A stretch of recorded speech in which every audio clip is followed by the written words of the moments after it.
रिया चक्रवर्ती को लेकर उनके वकील का बयान सामने आया है। रिया चक्रवर्ती के वकील ने कहा है कि रिया हमेशा से ही मुंबई में रही है। 14 जून 2020 को भी रिया मुंबई में ही थी। सुशांत के अंतिम संस्कार में रिया को शामिल नहीं होने दिया गया था। 20 लोगों की ही सूची थी जिसमें रिया को बाहर रखा गया था और इसके साथ ही रिया के वकील ने उनको लेकर बहुत सारी अहम जानकारियां बताई हैं।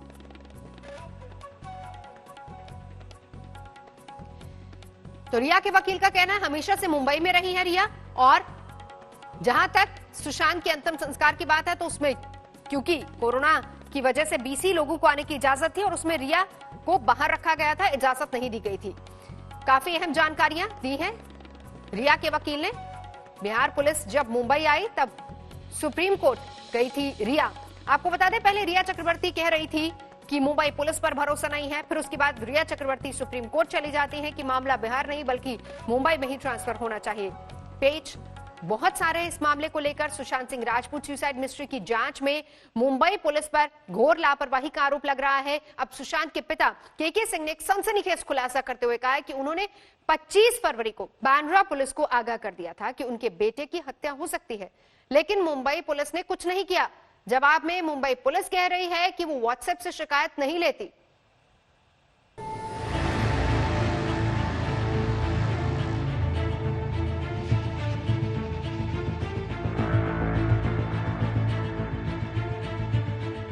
सुशांत सिंह राजपूत की सुसाइड मिस्ट्री में जांच जैसे जैसे आगे बढ़ रही है, केस सुलझने की बजाय उलझता जा रहा है। अब सुशांत सिंह राजपूत के पिता के सिंह के बयान से सुसाइड मिस्ट्री में नया ट्विस्ट आ गया है। सुशांत के पिता के सिंह ने बयान दिया है कि मुंबई पुलिस को उन्होंने 25 फरवरी को ही आगाह कर दिया था कि उनके बेटे सुशांत की जान को खतरा है, उनके बेटे की मुंबई में हत्या हो सकती है। 25 फरवरी को मैंने बांद्रा पुलिस को आगाह किया था कि मेरे बेटे सुशांत की जान को खतरा है, परंतु उन्होंने कुछ नहीं किया। लेकिन 14 जून को सुशांत की खुदकुशी के बाद मुंबई पुलिस ने जांच शुरू की। तमाम बॉलीवुड हस्तियों समेत 38 से ज्यादा लोगों के बयान दर्ज किए, लेकिन सुशांत के पिता का आरोप है कि मुंबई पुलिस ने अपनी जांच में उन लोगों के खिलाफ कुछ नहीं किया जिनके नाम उन्होंने 25 फरवरी को व्हाट्सएप के जरिए की गई शिकायत में बताए थे। 14 जून को जब मेरे बेटे की जान चली गई तो हमने 25 फरवरी में नामित लोगों के विरुद्ध एक्शन लेने को कहा, परंतु 40 दिन के बीत जाने के बाद भी उन्होंने कोई कार्रवाई नहीं की। हार होकर मैं पटना गया और अपने थाने में केस एफआईआर दर्ज की। पटना पुलिस तुरंत एक्शन में आई। माननीय मुख्यमंत्री बिहार और उनके सहयोगी मंत्री श्री संजय झा जी का आभार व्यक्त करता हूँ कि उन्होंने इस दुखी घड़ी में सच्चा साथ दिया। सुशांत के पिता ने मुंबई पुलिस की उल्टी जांच से थक हार कर पटना में एफआईआर दर्ज कराई। तब से पटना पुलिस और मुंबई पुलिस के बीच खींचतान मची है। आलम यह है कि पटना के सिटी एसपी विनय तिवारी को मुंबई पहुंचते ही बीएमसी ने क्वारंटीन कर दिया है। सुशांत के पिता ने अपनी एफआईआर में रिया चक्रवर्ती को आरोपी बनाया है। 25 फरवरी के व्हाट्सएप के जरिए जो शिकायत बांद्रा पुलिस को भेजी गई थी उसमें भी रिया चक्रवर्ती और उनके परिवार वालों का जिक्र है। रिया के पिता रिटायर्ड डॉक्टर हैं। सुशांत से जुड़ने के कुछ दिन बाद वो सुशांत के घर में शिफ्ट हो गई, ये दिखाते हुए कि वो डिप्रेशन से जूझ रहे सुशांत की मदद कर रही है। सुशांत को एयरपोर्ट के पास एक रिजॉर्ट में रिया और उसके परिवार वाले लेकर गए और कुछ महीने रुके। उस वक्त से वो सुशांत को और उसके कारोबारी मामले को मैनेज कर रहे थे। वहीं से हालात बिगड़े। जब से पटना पुलिस जांच के लिए मुंबई पहुंची है, रिया और उसके भाई शौविक सामने नहीं आए हैं। 25 फरवरी को बांद्रा पुलिस को भेजे गए व्हाट्सएप में सुशांत के रिश्तेदार ने जो आरोप लगाए हैं उससे रिया पर शक और गहरा होता जा रहा है। जब मामला हाथ से बाहर निकला तब सुशांत ने मेरी पत्नी को फोन किया। वो हमारे साथ 2-3 दिन तक रहा और फिर शूटिंग की वजह से वापस लौटा। पर सुशांत के लिए वफादार रहे उसके टीम के सदस्यों को रिया ने निकालना शुरू किया और उसकी जगह अपनी पसंद के लोगों को लगाया। यहाँ से हालात और बिगड़े। सुशांत के परिजनों ने 25 फरवरी को भेजे गए व्हाट्सएप में इतना तक बांद्रा पुलिस को लिखा था कि वो गलत ग्रुप में फंस गया है। फिर भी पुलिस ने उस ग्रुप तक पहुंचने की कोशिश नहीं की। सुशांत की तीसरी बहन जो दिल्ली में रहती है और पेशे से वकील है, सुशांत के पास आती जाती रहती थी। उसने अंदेशा जताया कि वो गलत लोगों के ग्रुप में फंस गया है और उसकी जान को खतरा है। सुशांत के पिता के आरोपों पर मुंबई पुलिस ने सफाई देते हुए प्रेस रिलीज जारी तक तमाम आरोपों को खारिज कर दिया। आज के सिंह पिता सुशांत सिंह राजपूत ने एक बयान जारी कर 25 फरवरी को बांद्रा पुलिस में शिकायत की बात कही है। ये साफ किया जाता है कि ऐसी कोई लिखित शिकायत उस तारीख को बांद्रा पुलिस स्टेशन में दर्ज नहीं है। हालांकि आईपीएस श्री ओपी सिंह, जो रिश्ते में सुशांत सिंह राजपूत के जीजा हैं, उन्होंने इस मामले में डीसीपी जोन 9 को व्हाट्सएप संदेश भेजा था। तत्कालीन डीसीपी जोन 9 ने ओपी सिंह को फोन कर लिखित शिकायत करने की बात कही। हालांकि श्री ओपी सिंह इस मामले को बिना शिकायत के सुलझाना चाहते थे, जिसे डीसीपी जोन 9 ने मानने से इनकार कर दिया।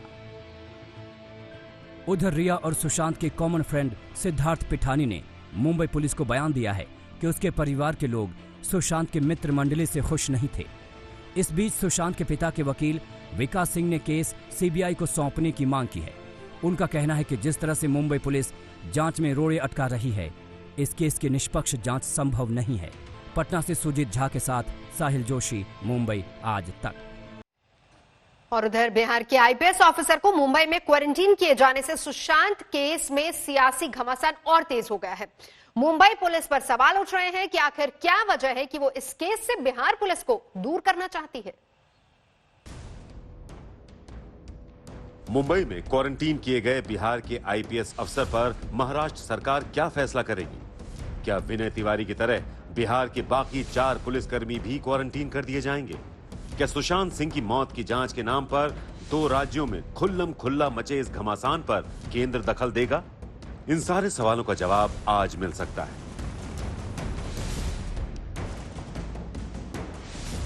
बिहार पुलिस अपने आईपीएस अफसर के साथ हुए सलूक पर आग बबूला है। पटना आईजी ने इस मामले पर बीएमसी को खत लिखकर आपत्ति जताई। वो डीसीपी बांद्रा साहब हमारे सीनियर एसपी को फोन करते हैं, अरे भाई तुम्हारा अफसर आया है तो रुका कहाँ है?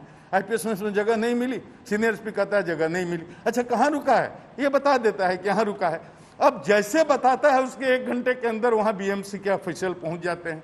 ये अफसर निकला हुआ है बाहर कहीं, इसको फोन करते हैं, आप कहाँ हैं, आप आइए। वो कहता है कि आप कौन है? बीएमसी के हम ऑफिसर हैं। भाई क्यों हम आए? आपसे हमारा क्या मतलब? नहीं, आपको आना पड़ेगा, हम आपको महाराष्ट्र सरकार के क्वारंटाइन का नियम समझाना चाहते हैं। ये जाता है, इसको 11 बजे रात में मुहर मारकर ठप्पा कर दिया जाता है कि आप क्वारंटाइन हैं, आप कहीं जा नहीं सकते। उधर बीएमसी अपनी कार्रवाई को शुरू से जायज ठहरा रही है, बल्कि वो तो 27 जुलाई से मुंबई में जांच कर रहे बिहार पुलिस के 4 अधिकारियों का पता भी ढूंढ रही है। मुझे मेरी आपसे ही जानकारी मिली है कि उनको भी ढूंढने का काम करने का काम कर रहे हैं और कायदा तो सबके लिए समान है।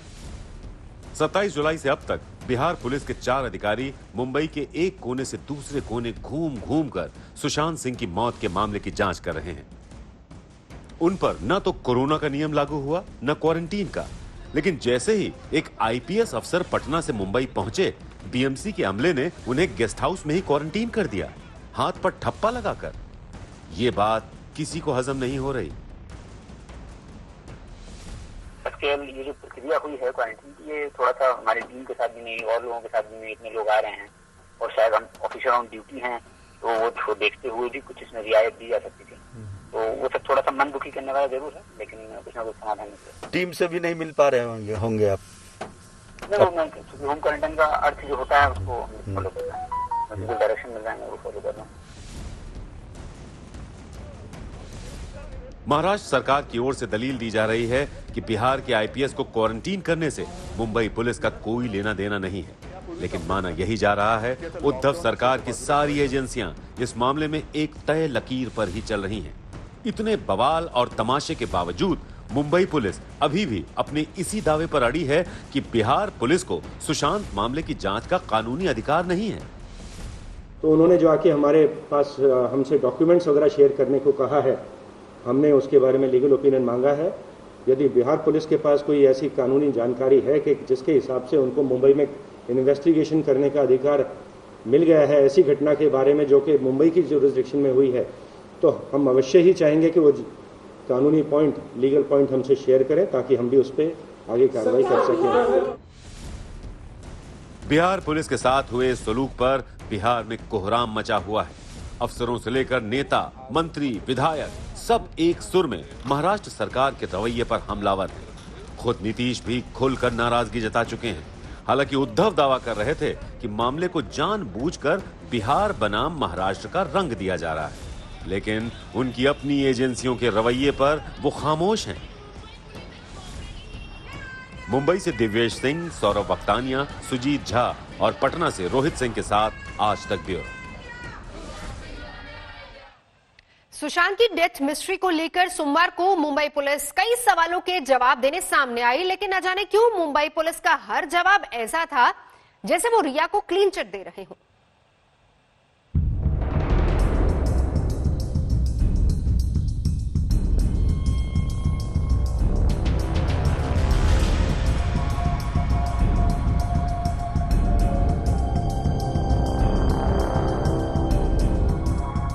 8 जून को सुशांत सिंह की पूर्व मैनेजर ने खुदकुशी की। 8 जून को ही सुशांत का फ्लैट छोड़कर रिया चली गई और 8 जून को ही सुशांत की बहन उनसे मिलने पहुंची। ये 3 बड़े वाकये इशारा कर रहे हैं कि 14 जून को सुशांत की मौत का 8 जून से कुछ न कुछ लेना देना जरूर है।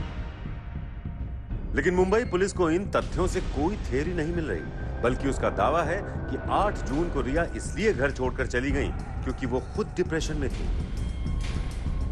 ऐसा हमारे स्टेटमेंट्स में आया है कि जब उनका नाम दिशा सालिम के साथ जोड़ा गया तो उससे बहुत इमोशनली डिस्टर्ब हो गए थे और जितना हमने अभी तक इन्वेस्टिगेशन किया है उसमें ऐसा मालूम पड़ा है कि वो दिशा सालिम जो कि एक कॉर्नर स्टोर नाम की मैनेजमेंट कंपनी के लिए काम करती थी, उनकी मुलाकात सिर्फ सुशांत सिंह जी से सिर्फ एक ही बार हुई थी।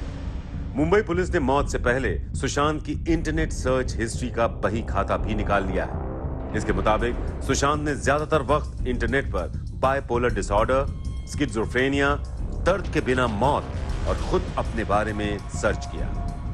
सोशल मीडिया वो अक्सर देखा करते थे और सोशल मीडिया में जो हमने एग्जामिन किया है वह बार बार अपना नाम देखते थे, उनके बारे में क्या लिखा जा रहा है गूगल सर्च में, schizophrenia, bipolar disorder, painless death, इस प्रकार की चीजें वो बार बार सर्च करते हैं। सुशांत के परिवार ने रिया पर उसके पैसे हड़पने से लेकर प्रताड़ना जैसे तमाम आरोप लगाए हैं। सुशांत के खातों से पैसे निकालने की बात मुंबई पुलिस भी मान रही है, लेकिन जो एक चार्ज लगा है कि वहां से पैसा रिया के अकाउंट, रिया चक्रवर्ती के अकाउंट में ट्रांसफर हुआ, उस प्रकार का अभी हमको कोई करॉबोरेशन नहीं मिला है।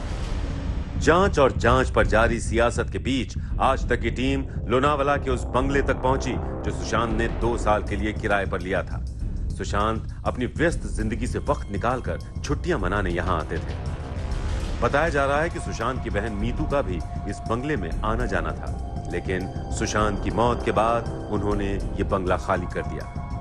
प्रॉपर्टी मैनेजर का कहना है कि 2 साल तक ये प्रॉपर्टी सुशांत सिंह इनके पास थी। उनके दोस्तों के साथ वो यहाँ पर आते थे, पार्टी भी करते थे और काफी समय यहाँ पर वो बिताते थे। क्या इन्वेस्टिगेशन टीम, जांच अधिकारी यहाँ पर आए थे, क्या उन्होंने इस जगह का मुआयना किया, ये अभी भी पता नहीं है। लेकिन जो दिखाई दे रहा है कि बहुत ही सुंदर ऐसी प्रॉपर्टी जो सुशांत सिंह राजपूत इन्होंने भाड़े पर ली हुई थी। उधर ईडी ने सोमवार को सुशांत के सीए संदीप श्रीधर से सुशांत की संपत्ति के बारे में पूछताछ की। संदीप आज तक से बातचीत में दावा कर चुके हैं कि सुशांत के खाते में उतने पैसे ही नहीं थे जितना उनका परिवार दावा कर रहा है। इस सब के बीच सुशांत की मौत का पूरा मामला जिसके इर्द गिर्द घूम रहा है, वो रिया चक्रवर्ती कहां है, किसी को नहीं पता। मुंबई से दिव्येश सिंह, सुजीत झा और लोनावाला से पंकज खेलकर के साथ आज तक ब्यूरो।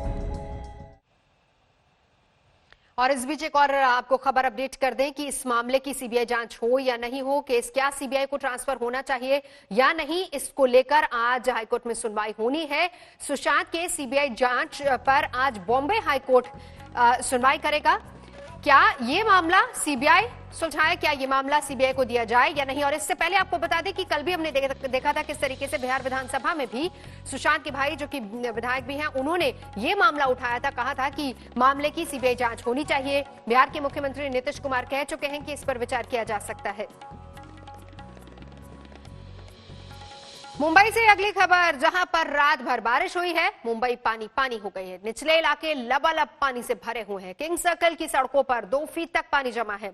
इसके अलावा हिंदमाता, साइन, माटुंगा, खार सबवे में जल जमाव की तस्वीरें सामने आ रही हैं। बहुत सारे ऐसे इलाके हैं जहां पर पानी भरा हुआ है और उस पानी से गाड़ियों को निकालना काफी मुश्किल हो रहा है। रात भर बारिश हुई है, धक्का लगाते लोग नजर आ रहे हैं जहां पर गाड़ियां पानी में डूबी हुई है। और मौसम विभाग ने आज और कल मुंबई और आसपास के इलाकों में भारी बारिश का अलर्ट जारी किया है। 3 तस्वीरें, मुंबई पानी पानी, लगातार बारिश हो रही है, रात भर बारिश हुई है। परेल, साइन और चेंबूर तीनों इलाके की तस्वीरें, लगातार बारिश की वजह से जलजमाव की तस्वीरें सामने आ रही हैं। मुस्तफा हमारे साथ जुड़ चुके हैं। मुस्तफा, मौसम कैसा है मुंबई में, क्या तस्वीर है वहां की? बिल्कुल, जैसे कि आप देख पा रही हैं कि पानी मुंबई में हर जगह भरा हुआ है और ओबीसी ना इससे तकरीबन 208 mm तक की बारिश मुंबई सिटी एरिया में हुई है, जबकि 160 mm तक की बारिश जो है वो सबर्बन एरिया में हुई है। अगर मैं जिस वक्त यहाँ पर मौजूद हूँ, वहाँ के दृश्य यहाँ पर आपको दिखाने की कोशिश करूँ तो ये आप दूर दूर तक देखेंगे तो जो मुंबई के निचले इलाके हैं या जो मुंबई की गलियाँ हैं इस वक्त वो पूरी तरह से पानी में है। यहाँ पर आप देख पाएंगे कि पूरी तरह से जो यातायात भी ट्रेनों का है वो इस वक्त ठप पड़ता हुआ दिख रहा है। तो ये एक तरह से आप कह सकते हैं कि मुंबई का आज का दृश्य हो सकता है, क्योंकि मौसम विभाग की वार्निंग है मुंबई में तेज बारिश होने की और साथ ही साथ हाई टाइड की भी, जिसके चलते ये बारिश मुंबई के लिए आप कह सकते हैं इनकन्वीनियंस पैदा कर सकती है। हाई टाइड का कुछ समय पता चला है?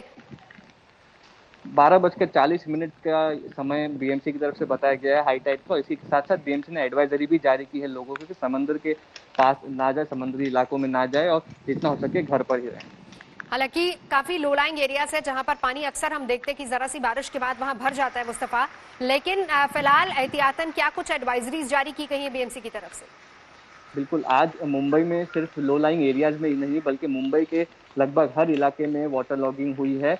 बारिश सुबह से समझिए 7 साढ़े 6 बजे से रुकी हुई है। इसके लिए थोड़ा पानी कम होता इलाकों में दिख रहा है, लेकिन मुंबई का ऐसा ही शायद कोई इलाका हो जहां पर वाटर लॉगिंग इस वक्त ना हुई हो। लो लाइंग एरियाज में काफी ज्यादा वाटर लॉगिंग हुई है, ऐसा हम कह सकते हैं। अगर ऐसे ही बारिश का प्रकोप जारी रहा तो मुंबई के लिए दिक्कतें पैदा हो सकती है और इसलिए मौसम विभाग ने और बीएमसी ने एडवाइजरी जारी की है कि लोग जितना हो सके अपने घर पर ही रहें।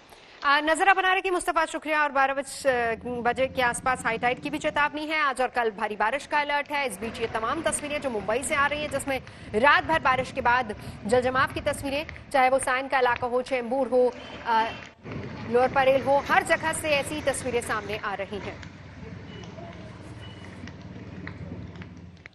आपने कभी सोचा है कि अब तक भगवान राम के भक्त अयोध्या जाकर जो चढ़ावा चढ़ाते थे वो कहां रखा जाता था? आपको भले अजीब लग रहा हो, लेकिन राम के भक्तों का चढ़ावा कारागार में डबल लॉक में सुरक्षित रखा जाता था। भूमि पूजन के अतिथियों के लिए किस तरह के पंडाल बनाए गए हैं, ये सारी बातें देखिए हमारी इस रिपोर्ट में।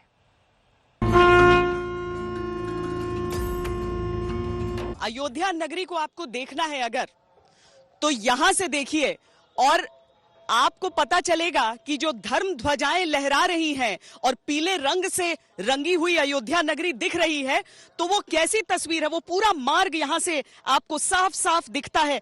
तो पीले रंग का कई कारण है। एक कारण आप देखिए, वहां से जब देखेंगे तो आपके नेत्र जो है सुखमय हो जाएगा। दूसरी चीज आप देखेंगे कि उसमें विभिन्न भगवान से जुड़े हुए कलाकृति बनना है, वो जब बनता है तो बहुत ही अच्छा लगता है। और तीसरी बात, भगवान को अति प्रिय है, इसके नाते देखिए भगवा के साथ साथ पूरी अयोध्या पीलामय वातावरण में है। अयोध्या में सबसे ऊंची है हनुमानगढ़ी की ये छत, यहाँ से पूरी अयोध्या दिखती है। लेकिन अब अयोध्या के रखवाले हनुमान जी के प्रभु राम खुद विराजने आ रहे हैं अपने भव्य दिव्य भवन में, अपने मंदिर में। तो उनके मंदिर की बात ही कुछ और होगी। हम लोग की मांग थी, जब ट्रस्ट का गठन हुआ, ट्रस्ट के लोगों से हम लोगों ने प्रार्थना किया कि राम जन्मभूमि गगनचुंबी बने, की देखने में जो हमारे मर्यादा पुरुषोत्तम भगवान राम हैं, पार ब्रह्म परमात्मा और राजा थे, राजा का अनुरूप बनना चाहिए। लेकिन हम लोग की मांग थी कि भगवान से राम जिनके भजन में, जिनके मनन में हनुमान जी मस्त रहते हैं, विलीन रहते हैं, लीन रहते हैं, उनकी सरकार की भव्य और दिव्य मंदिर बनना चाहिए। अयोध्या में राम का मंदिर भले अब तक अस्थायी रहा हो, लेकिन राम की भक्ति तो अस्थायी नहीं हो सकती थी। अयोध्या में प्रभु राम को भेंट आती रही है। उनका अपना भवन नहीं था, तो अयोध्या के प्रशासन ने अयोध्या की जेल में डबल लॉक में प्रभु राम की चीजें रख दी थी। प्रभु श्री राम को कोई अपनी श्रद्धा से चावल का एक दाना भी दे दे वो भी स्वीकार हो जाता है, लेकिन हम यहाँ पर जो जिला कोषागार है उसके डबल लॉक के सामने मौजूद हैं और ऐसा समझिए कि यहाँ पर इतने सालों में, यानी कि विवाद के सालों के बाद से जितनी भी चीजें लाई गई वो श्री राम के लिए चूंकि और कहीं रखी नहीं जा सकती थी, तो पूरी तरीके से सुरक्षा के साथ यहाँ पर रखा गया है। डबल लॉक सीधे से शब्दों में देख लीजिए तो 2 ताले यहां पर लगाए जाते हैं, लेकिन इसके भीतर जो प्रशासनिक अधिकारी हमें जानकारी देते हैं उसके अनुसार 230 ग्राम गोल्ड, 5019 ग्राम सिल्वर और 1531 ग्राम बाकी धातु, बाकी बहुमूल्य धातु इसमें है। 2002 में जो एक तरह से कहा जाए राम मंदिर निर्माण आंदोलन के अगुआ थे रामचंद्र परमहंस, उन्होंने ये शिला लेके दान करने के लिए आगे निकले और ये राम जन्मभूमि परिसर में सिलाई जानी थी। लेकिन हुआ क्या था कि उसके पहले गोधरा कांड हुआ था और कई चीजें थी, थोड़ा टेंशन का माहौल था, इसलिए शत्रुघ्न सिंह जो पीएमओ कार्यालय में एक अयोध्या सेल के इंचार्ज थे, उन्होंने वो यहाँ आए और उन्होंने इस शिला को अपने पास लिया। लेकिन चूंकि उस समय कोर्ट में मुकदमा चल रहा था, इसलिए इस शिला को राम जन्मभूमि परिसर नहीं ले जा सकता, इसलिए डबल लॉक कोषागार में रखा गया। अयोध्या के 5 अगस्त के भूमि पूजन से पहले सोमवार को ही मंदिर निर्माण का अनुष्ठान शुरू हो चुका है। अयोध्या के राजा की पदवी रखने वाले विमलेंद्र मोहन मिश्र ने मान्यताओं के मुताबिक भगवान राम की कुलदेवी बड़ी देवकाली और सीता के साथ अयोध्या आई छोटी देवकाली की पूजा करवाई। कैसा वो अनुभव होता है जब एक राजा भी नतमस्तक हो जाता है अपने आराध्य के सामने? देखिए, आज के जमाने में राजा नहीं हूँ, मैं एक साधारण नागरिक हूँ और आराध्य तो आराध्य होता है, राजा और रंग सबके लिए। और आज माँ सीता की कुलदेवी छोटी देवकाली जो अयोध्या में स्थित है उनका मैंने पूजन किया और तत्पश्चात मैं भगवान श्री राम की कुलदेवी माँ बड़ी देवकाली का भी पूजन किया। जैसे ही गणेश लक्ष्मी की पूजा शुरू हुई गौरी गणेश की परिसर में, उसके बाद मैंने ये पूजा किया है, क्योंकि कुलदेवी का पूजा किसी भी उसके लिए धार्मिक अनुष्ठान के लिए बहुत ही आवश्यक है। भूमि पूजन के मौके पर प्रधानमंत्री नरेंद्र मोदी के अलावा संत महात्मा और चुनिंदा विशेष अतिथि आ रहे हैं। उनके बैठने के लिए विशेष पंडालों की व्यवस्था की गई है। व्यवस्था है यहाँ पर भूमि पूजन की, वो भी हम आपको दिखाते हैं किस तरह के टेंट्स लगाए गए हैं और आगे कैसी व्यवस्था है। तो आप अगर बाईं ओर देखेंगे तो आपको वो टेंट नजर आएगा जिसके नीचे भूमि पूजन का जो पूरा आयोजन है, पूरा कार्यक्रम है, जहां पर संपूर्ण देश से आए हुए प्रकांड पंडित बैठेंगे और वहां पर मंत्रोच्चार के साथ भूमि पूजन का जो पूरा आयोजन है वो संपन्न होगा।